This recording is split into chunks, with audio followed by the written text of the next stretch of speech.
Stay hungry, stay foolish.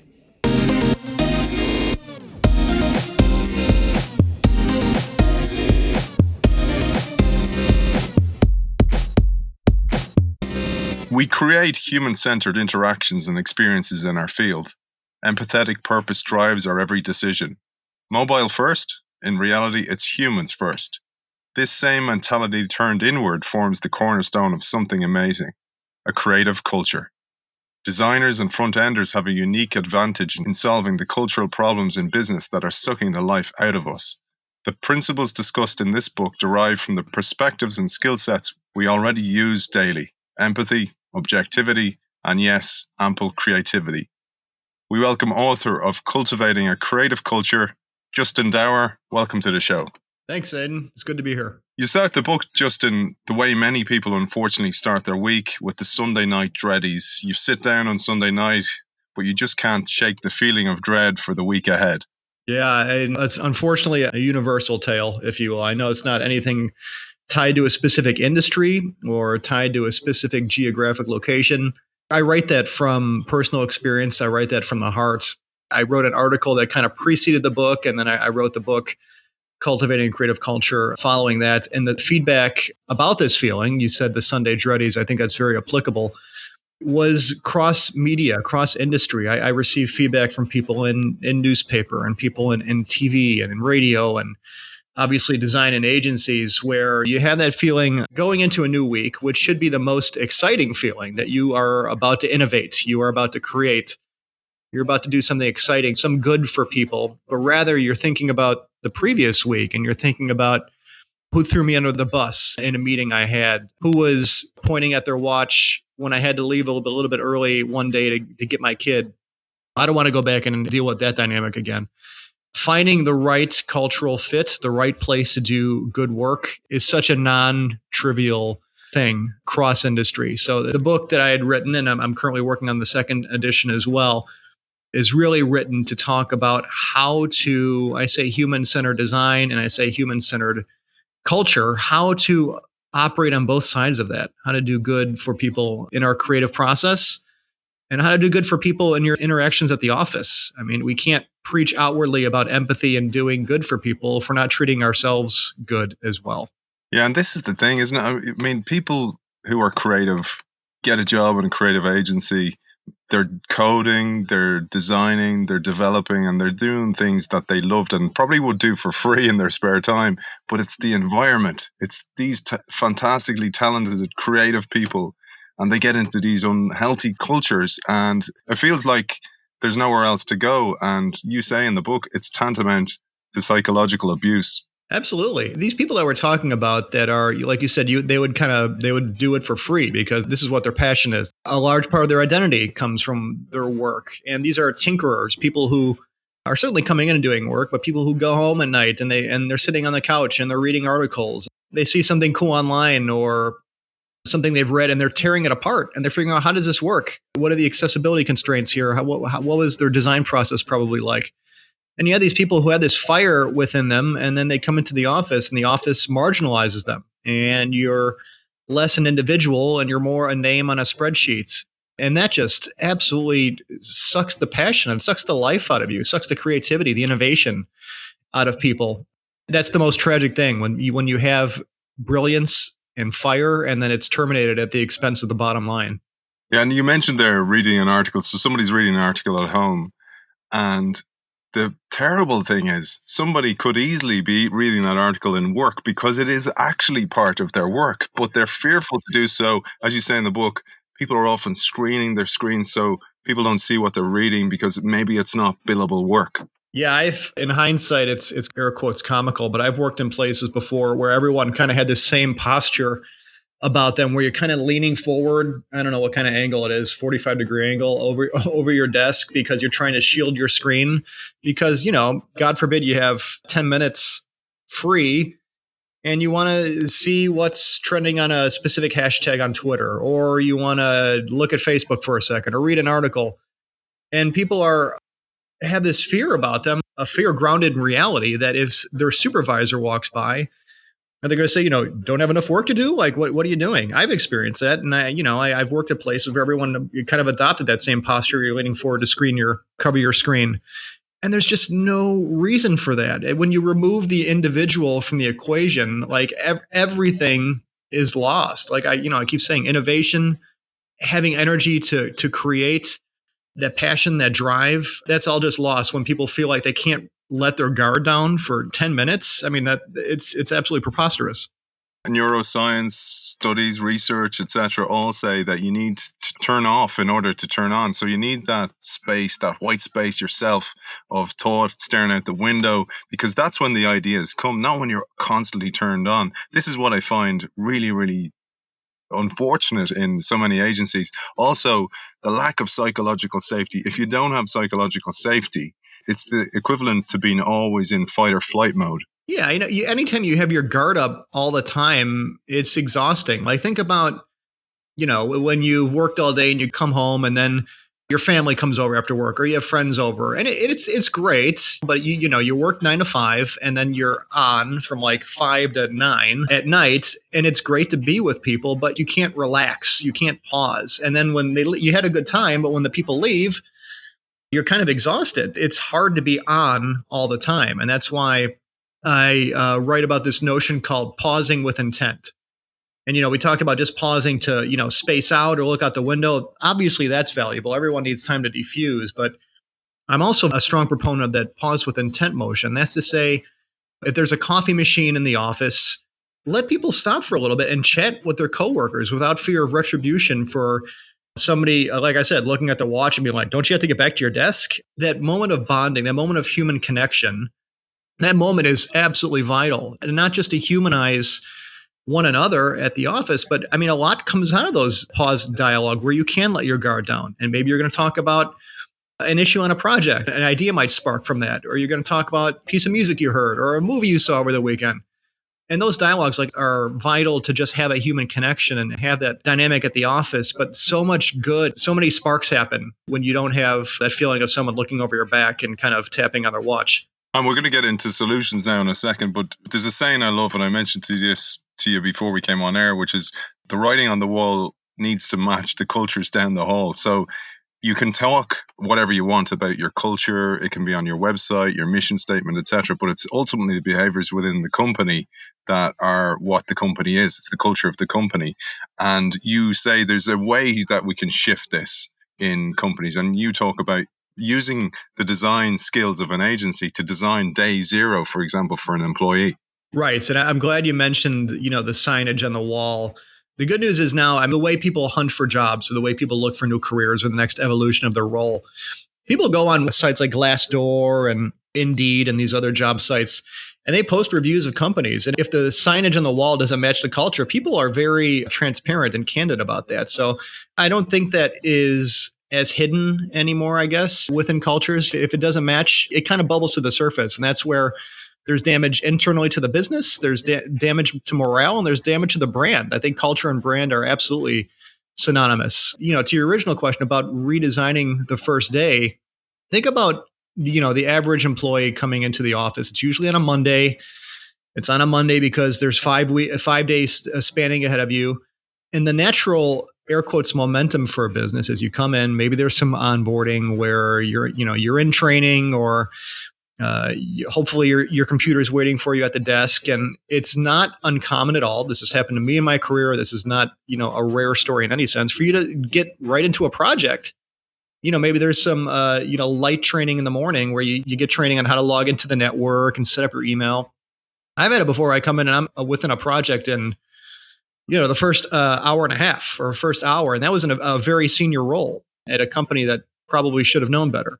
It's not a surprising thing for that process to be very sterile and dehumanized. And what I like to do, I call it the new day one. And rather than starting on a Monday, have people start on a Friday, because I'm looking for a different momentum rather than those 5 days for, project work. And when somebody comes in on a Friday, the next day that follows that is obviously the weekend. And I welcome people in, and I say the welcome as a key thing because, again, I've walked into businesses before my first day and nobody knew who I was or what my position was, or my supervisor hadn't told them they were interviewing. So welcoming somebody at the door, showing them around with no rush in my stride at that point. Consider yourself walking in that first day. I keep saying the human connection. We'll talk about empathy quite a bit. How does anyone feel walking into a new place with new faces and everyone else is kind of comfortable about their space, and you feel a little small, you feel a little awkward, and it's good to have someone there to welcome you and show you around and have your back. So, I welcome someone in. Their computer is waiting at their desk. There's no scrambling. Did anyone order their computer? Is their computer here? Everything's waiting. The computer's set up. It's turned on. I usually ask in advance, is there anything that you need, specifically with a mouse or a keyboard? I'll have the team sign a note. Everyone says, welcome aboard, or there's flowers there, or, just again, it's all about the human experience.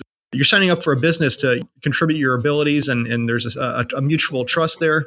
That doesn't mean it has to be an impersonal, dehumanized experience. So welcome the person. We show them to their desk. There's some light banter, introduce them to their coworkers. The morning, I just like to call, there's a setup in the morning, a configuration, and some dialogues about, like I said, setting up email and things like that. Come noon, the day at the office is effectively over at that point. So it's not a rocket science thing to take someone out to lunch on the first day. Everyone kind of does that, I hope, at least. You go out to lunch with your supervisor or your coworkers. When we go out to lunch, I break that into two parts. So we go out to lunch and people have food in their mouths in between bites. So you don't want the dialogue at that point to be too serious. It's more like, how long have you lived here? Do you have any family around here? What do you like to do, for hobbies, things like that. That's more the casual dialogue side of things over lunch. After that, I'm a huge proponent of coffee culture and interactions over coffee. I usually take someone to a coffee shop that has tea as well, just in case someone's not a coffee drinker.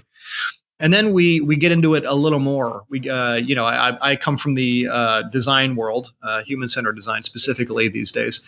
And we talk about our process. We talk about the way we work. I talk about current clients we're interacting with, or how the team functions on the day-to-day.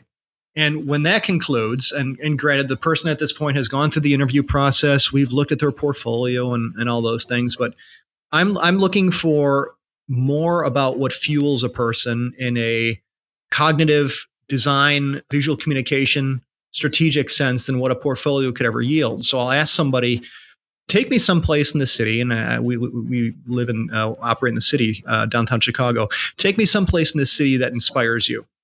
When I ask people that, I've gotten immediate answers. I've gotten, kind of like deer in headlights looks, because you're putting someone on the spot there where they're a little stunned.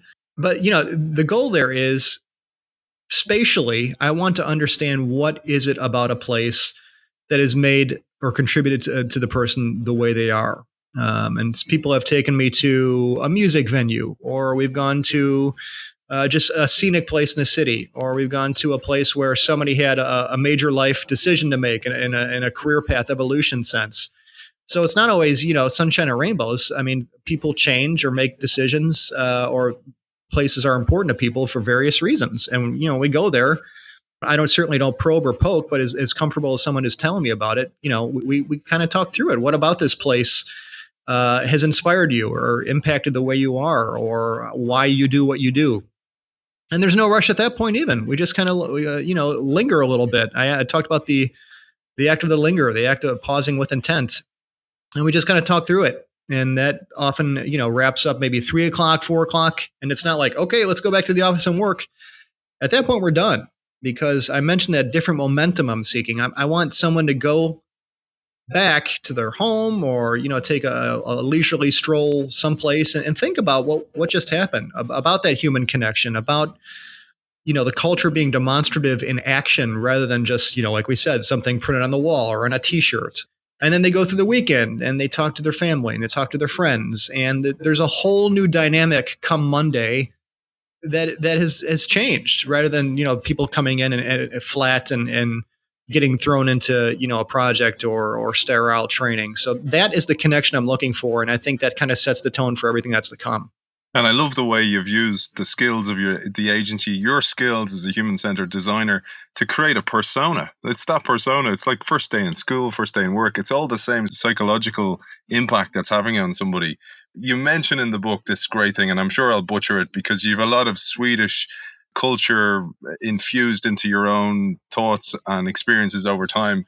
And you share in the book this idea of the Swedish jantelagen, where no one person is greater than the rest. Yeah, it's interesting. So when you ask a Swede about it, that context can go either way. It can have some severity to it in terms of like no one should be greater than anyone else. But when you apply it to a business setting or a creative culture, that base setting that everyone is equal, it's such amazing things happen. I mean, that term, everyone has a seat at the table, can get some eye rolls, but the core dynamic of that if I'm in a meeting with C-level people, or I'm in a meeting with someone who's a little more junior in their careers, no one should be afraid to speak up based on that level of seniority or where their box falls on an org chart. I mean, that stuff is absolute BS. Everyone has unique insight that needs to be respected and valued. And respect and value and empathy absolutely baked into the work we do in a creative sense.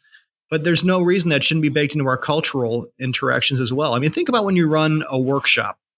I mean, if you're with a client and you're running a workshop, ideally you want varied levels of seniority in there. You want people who are answering the phones at the front desk. You want C-level people. You want mid-level in their careers, management, what have you.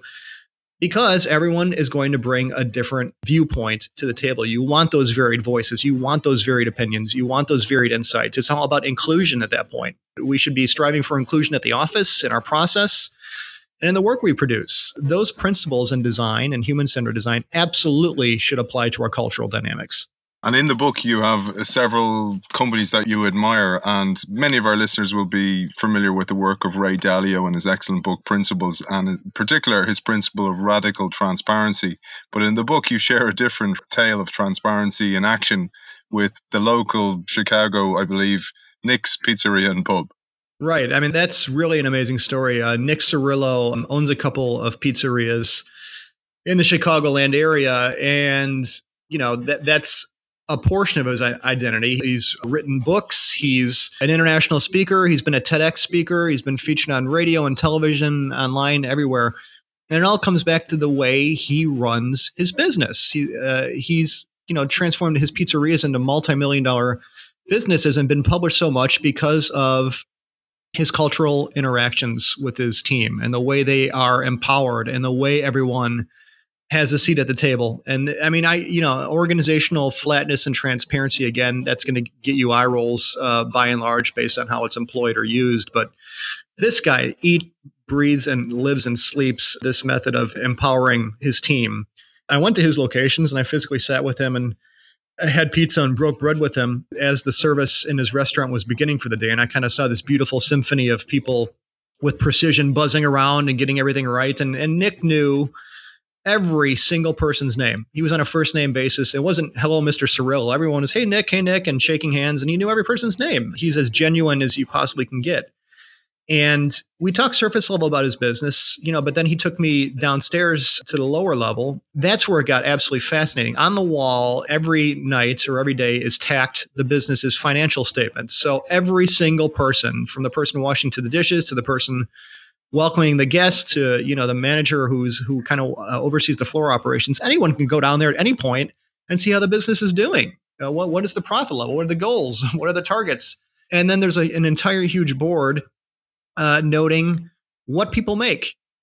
And that's to say, everyone knows when people come in and what their starting rate is, but you can progress up the ranks in the restaurant based on what you want to learn. And there are checkboxes saying, if you learn this and learn this and learn this, you'll make X amount of money more. And okay, I want to do those things. How do I do it? Well, Nick will train you. Nick and his staff will train you in exactly how you can do that. And you walk around the business, and there might be, a teenager overseeing the floor operations, or they might move to welcoming guests one night, or they might move to waiting tables another night. But they are empowered to learn all aspects of the business and to grow as much as they want to grow. And Nick has taken those methods and he built this thing meant for internal purposes called Nick's University. where his staff would train his other staff to grow and evolve in the career. But those methods like absolutely went viral and everyone learned how he is empowering his employees. And you might have a 17-year-old teaching a class at Nick's University, which is now open to the public. And there might be a C-level person in there from a Fortune 500 company learning from a 17-year-old who's teaching about management and dynamics and how to interact with coworkers. It's the most, when you see it, it just kind of makes sense. Trust, empowering your employees, absolute transparency baked into the very woodwork of the walls. Many of the walls Nick built himself. It's incredible. The Little Big Business, I believe, is the name of his book. Amazing guy. And I included that in the book because, I wanted to show that these dynamics can apply genuinely to any environment, agency, studio, tech, what have you, any trade. The example of the pizzeria maker in a book about design, I've gotten tremendous feedback on that. And Nick is truly a great guy. You're living your own values of spotting inspiration in places that aren't normal as well. But going back to some of the challenges that we all have, and one of the big challenges in agencies, and there's a line I pulled from the book that carries a lot of weight, and it's the weight with which unhealthy relationship synergies can and will undermine team members' collective confidence is massive. A lack of constructive mentorship and supportive guidance or leaders who elevate themselves above those whose skill sets they should be cultivating, these things are as poisonous as open hostility. And here's where you call out the huge enemy that obviously Nick is lacking, which is ego, which is rife in so many creative cultures, creative agencies, developers, software developers, et cetera, and it kills culture. Yeah, I'm glad you brought that up. I also say when there's too much ego in the room, there's not much room for anything else, for creativity, for innovation, for passion, for design. Humility is so key to a human-centered dynamic. That human-centered dynamic is really predicated upon empathy and humility. That core lesson that we're taught in our fundamental years, treat others the way you want to be treated. It's not just something that's on a sign in a wall in a third grade classroom. That's really something that we should bring through with us our entire career, from the most junior levels in our career to as high as the sky will take us.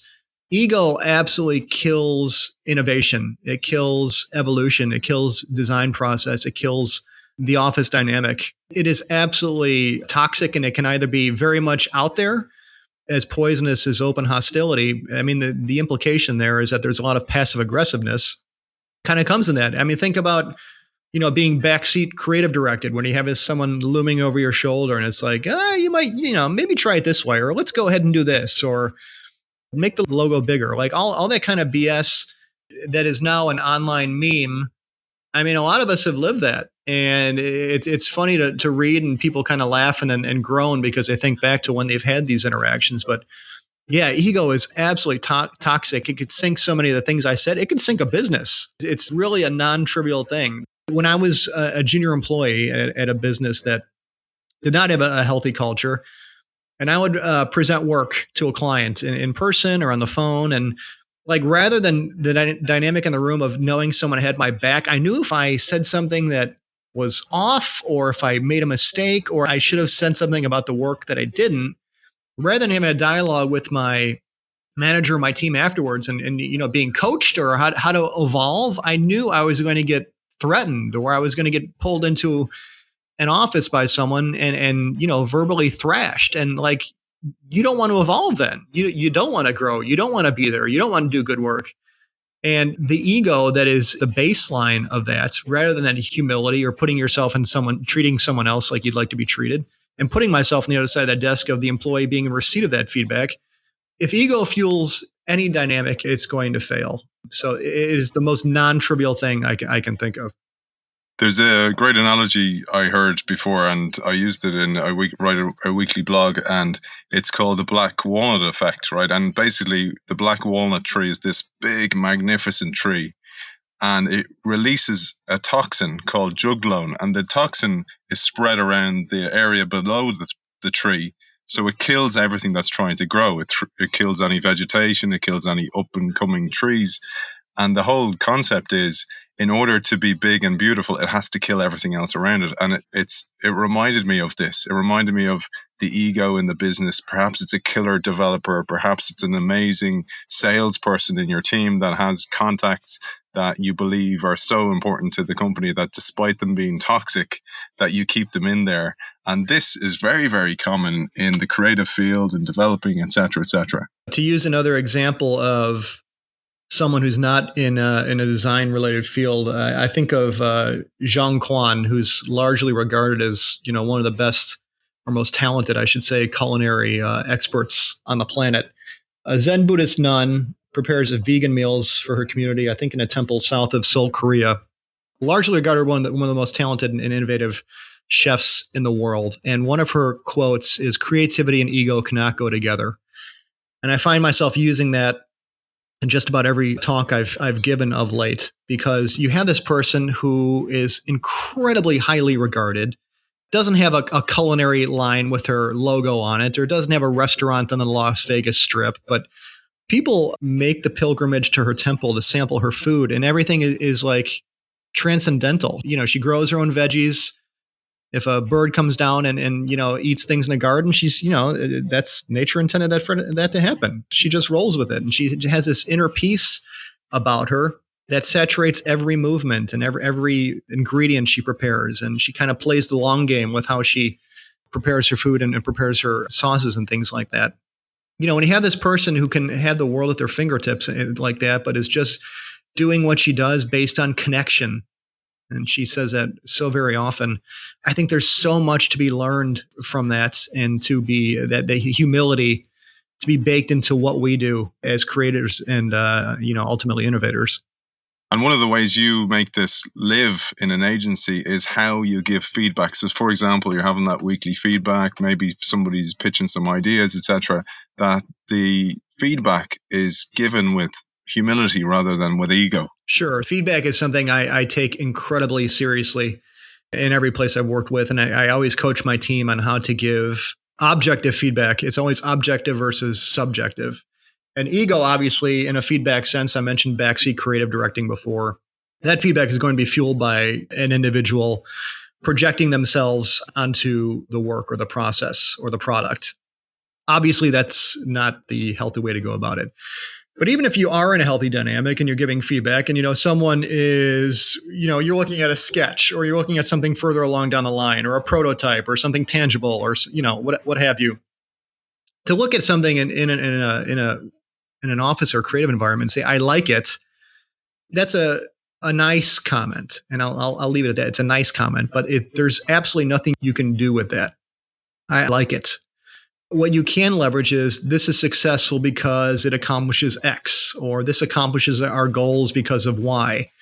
All feedback needs to be actionable and objective.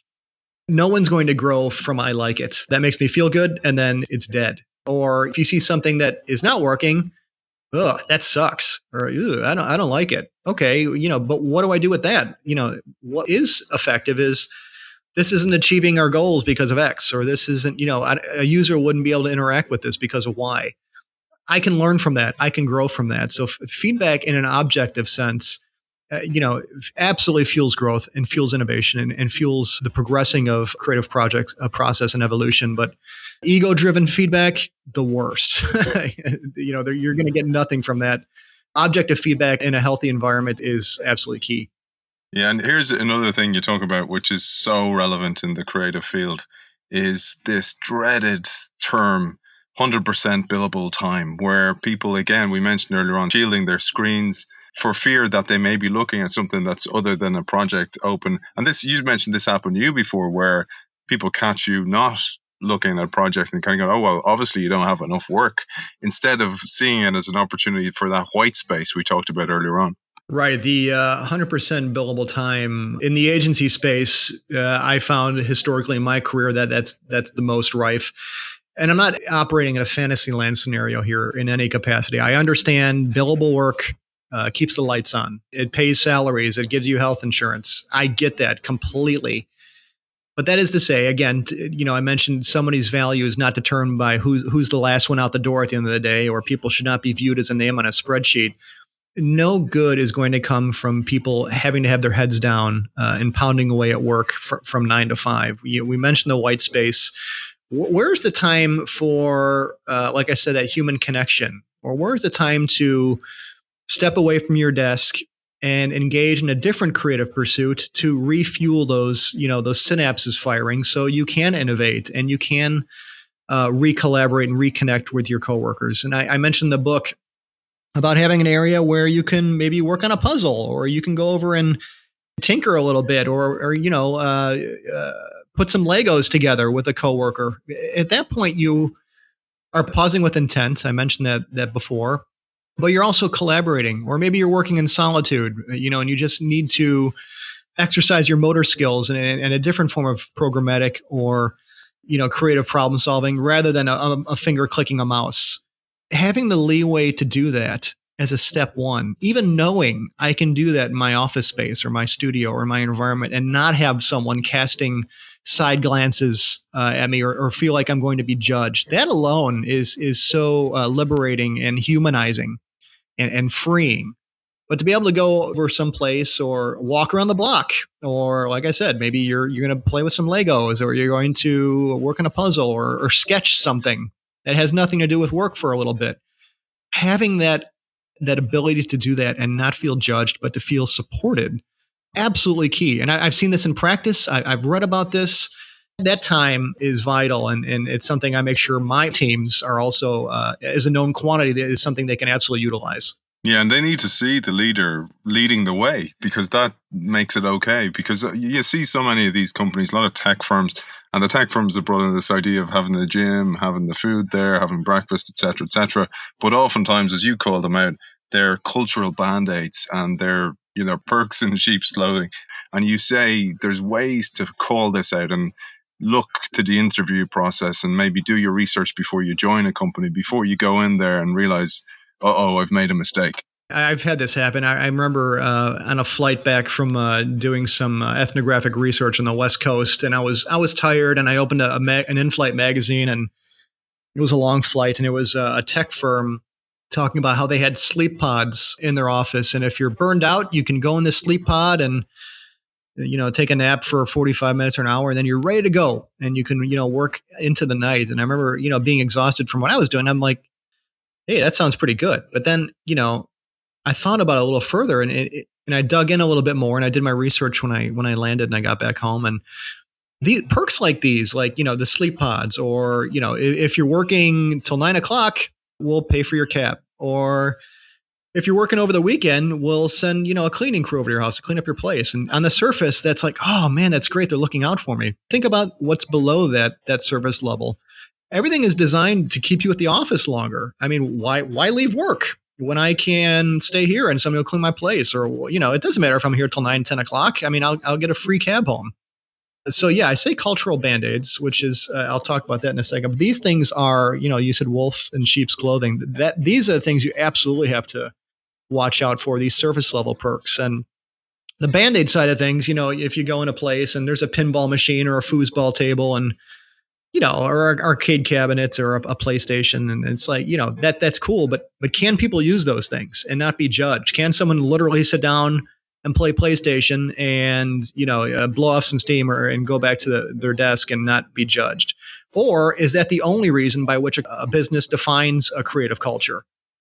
Absolutely not. You cannot do that. That is, throwing a bone to the masses to say, look, we're cool. Here's an arcade cabinet. What else is going on? What else are you doing for your teams? I mean, do they have that time to pause with intent? Are they able to leave early, to be with their families? Can they work remotely offsite or from a coffee shop? You have to look at all those other surrounding factors. And I mentioned something else. If you're interviewing for a business and some of those things are important to you, if it is important to work at a coffee shop, if it is important to be able to go out and be inspired by the world around you and bring it back into your office space, ask the company you're interviewing with, can I work from a coffee shop? Sure you can. And then you say, great, which ones? I mean, how often can I do that? Is there a time limit? Can I do it, all the time? Be armed with the things that are important to you to really drill into the culture. And you'll be able to tell if you get flop sweat or a genuine answer at that point, which are informative to, what you're signing up for. And you talk about the importance of gut, and I'm 100% with you on this one. And I've ignored my gut in the past. I've gone against it. I've gone for brands over culture, and it never works out, and the gut has a brain in it, and the gut is always telling you. And you say, we need to really importantly distinguish between day one jitters and gut revealing red flags. And here you talk about what you call the day 5 principle.